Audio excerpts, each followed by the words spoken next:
आदिवैद्याय देवाय मङ्गलं मधुसूदन नानाव्याधिविनाशाय मङ्गलं नारदप्रिया जनानां क्लेशनाशाय जगदानन्दकारक जन्मदुःखविनाशाय जगद्रक्षकमङ्गलम्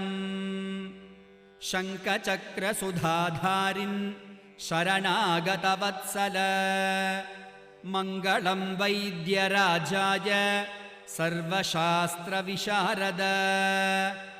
कम्बुग्रीवाय वैद्याय कब्जनेत्रविशारद धन्वन्तरि महावैद्य मङ्गलं ते महाभला भक्तवात्सल्यजलधे भक्तरक्षकभा